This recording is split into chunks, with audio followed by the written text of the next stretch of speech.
El Océano Pacífico, en su vasta e insondable extensión, ha servido durante siglos como escenario de exploraciones heroicas, pero también como la tumba silenciosa de incontables tragedias humanas. Sin embargo, pocas historias resuenan con la mezcla de horror, heroísmo y misterio como la del USS Indianapolis.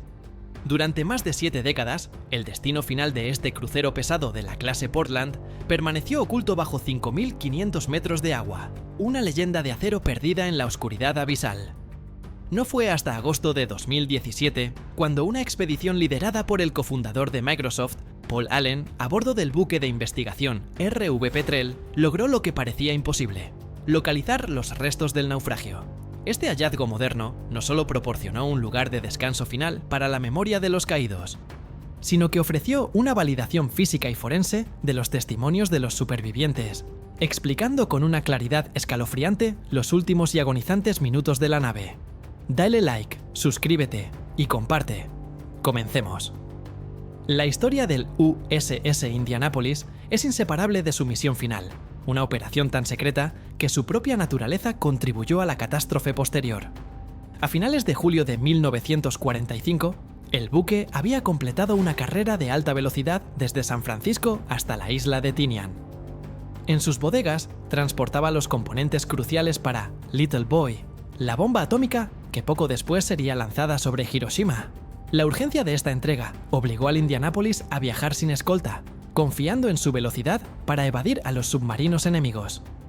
Una vez entregada la carga que cambiaría el curso de la historia, el buque recibió órdenes de dirigirse a Guam y luego a Leyte, en las Filipinas. Fue en este trayecto, navegando en solitario por un corredor teóricamente seguro, donde el destino del barco se cruzó con el del submarino japonés Primestro Reine 58, comandado por Mochitsura Hashimoto.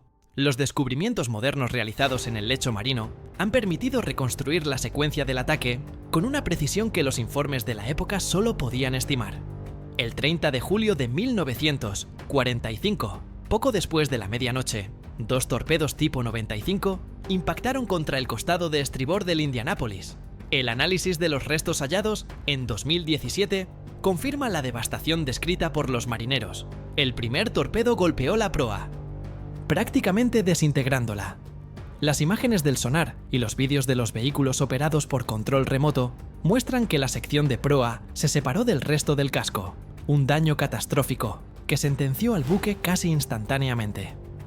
El segundo torpedo impactó cerca del centro del barco, detonando los depósitos de combustible y municiones.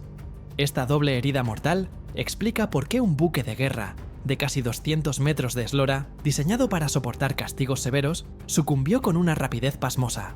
El hundimiento ocurrió en tan solo 12 minutos. Este dato, repetido a menudo en los libros de historia, cobra una dimensión aterradora al observar las imágenes del pecio. El barco no se hundió plácidamente, se precipitó hacia el fondo. Al perder la proa, mientras el buque seguía avanzando a una velocidad considerable, el Indianapolis comenzó a tomar agua de manera masiva, inclinándose hacia estribor y hundiéndose de cabeza. La orientación de los restos en el fondo del mar y la dispersión del campo de escombros validan los relatos de los supervivientes que describieron cómo el barco se puso vertical antes de deslizarse bajo las olas, llevándose consigo a unos 300 hombres atrapados en su interior y dejando a otros 900 a la deriva en la negrura del Pacífico. Uno de los aspectos más inquietantes que los hallazgos modernos han ayudado a esclarecer es el fracaso de las comunicaciones. Durante décadas se debatió si el Indianapolis había logrado enviar una señal de socorro. El descubrimiento del pecio no puede hablarnos directamente, pero el estado de la superestructura sugiere la violencia de la explosión central, que muy probablemente cortó la energía eléctrica y destruyó los sistemas de comunicación principales casi al instante. Aunque los operadores de radio intentaron desesperadamente transmitir un SOS, y existen evidencias circunstanciales de que algunas estaciones pudieron haber captado fragmentos de un mensaje, la rapidez del hundimiento y la destrucción de los equipos impidieron una transmisión clara y continuada. Esto, sumado a una cadena de negligencias y errores burocráticos en tierra, donde nadie notó que el barco no había llegado a Leyte, selló el destino de los náufragos. Lo que siguió al hundimiento es un capítulo de sufrimiento humano que desafía la comprensión. De los 1.196 tripulantes a bordo, Unos 900 lograron salir con vida del barco antes de que éste desapareciera.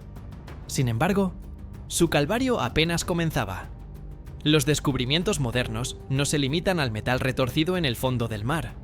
También abarcan una mejor comprensión oceanográfica y biológica de lo que ocurrió en la superficie. Los hombres quedaron flotando en chalecos salvavidas de Kapok, muchos de los cuales se saturaban de agua tras 48 horas, en un mar infestado de tiburones oceánicos de puntas blancas. La ciencia moderna del comportamiento de los escualos confirma que las explosiones, el chapoteo de cientos de personas y la sangre en el agua crearon un estímulo alimentario irresistible. Durante 4 días y 5 noches, los supervivientes se enfrentaron a un horror progresivo. El sol abrasador durante el día provocaba quemaduras graves y una deshidratación letal, mientras que las noches traían una hipotermia insidiosa. La falta de agua dulce fue el enemigo más implacable. Los relatos históricos, respaldados por la medicina moderna, explican cómo la desesperación llevó a muchos a beber agua de mar. El resultado fue una intoxicación por sal que provocó delirios, alucinaciones violentas y finalmente la muerte. Hombres que habían sido compañeros leales comenzaron a ver monstruos en sus amigos o imaginaron que el barco estaba justo debajo de la superficie, nadando hacia una muerte segura en un intento alucinado de alcanzar una cantina inexistente. Y bajo ellos, los tiburones patrullaban, atacando a los heridos, a los aislados y finalmente a los grupos grandes, en lo que se considera el ataque de tiburones más mortífero de la historia registrada. Dale like, suscríbete y comparte. La localización del pecio en 2017 por el equipo de Paul Allen también arrojó luz sobre la disposición de los restos, lo cual tiene implicaciones legales y morales retrospectivas. El capitán del Indianapolis, Charles Butler McVay III, fue uno de los pocos supervivientes, pero su tragedia personal continuó mucho después del rescate. Fue sometido a un consejo de guerra y condenado por arriesgar su buque al no zigzaguear. Fue el único capitán de la Armada de los Estados Unidos en ser juzgado por perder un barco en combate durante la Segunda Guerra Mundial. Sin embargo, la posición del pecio y la naturaleza del daño confirman lo que el propio comandante del submarino japonés, Hashimoto, testificó en el juicio. El zigzagueo no habría importado. Con la posición del submarino y la trayectoria de los torpedos, el impacto era inevitable. El hallazgo físico del barco sirve como un testigo mudo pero irrefutable de la defensa de McVay, quien fue exonerado póstumamente décadas después, pero cuya reputación encontró en el descubrimiento del pecio una validación final. La tecnología utilizada para encontrar el USS Indianapolis es en sí misma una maravilla que nos conecta con el pasado. El RV Petrel utilizó un vehículo autónomo submarino para escanear el lecho marino en una zona del mar de Filipinas que abarcaba cientos de kilómetros cuadrados. La profundidad de 5.500 metros es tal que la presión es aplastante y la oscuridad es absoluta. En este entorno, el barco se ha conservado en un estado de suspensión temporal. La falta de luz y oxígeno en las profundidades ha ralentizado la corrosión.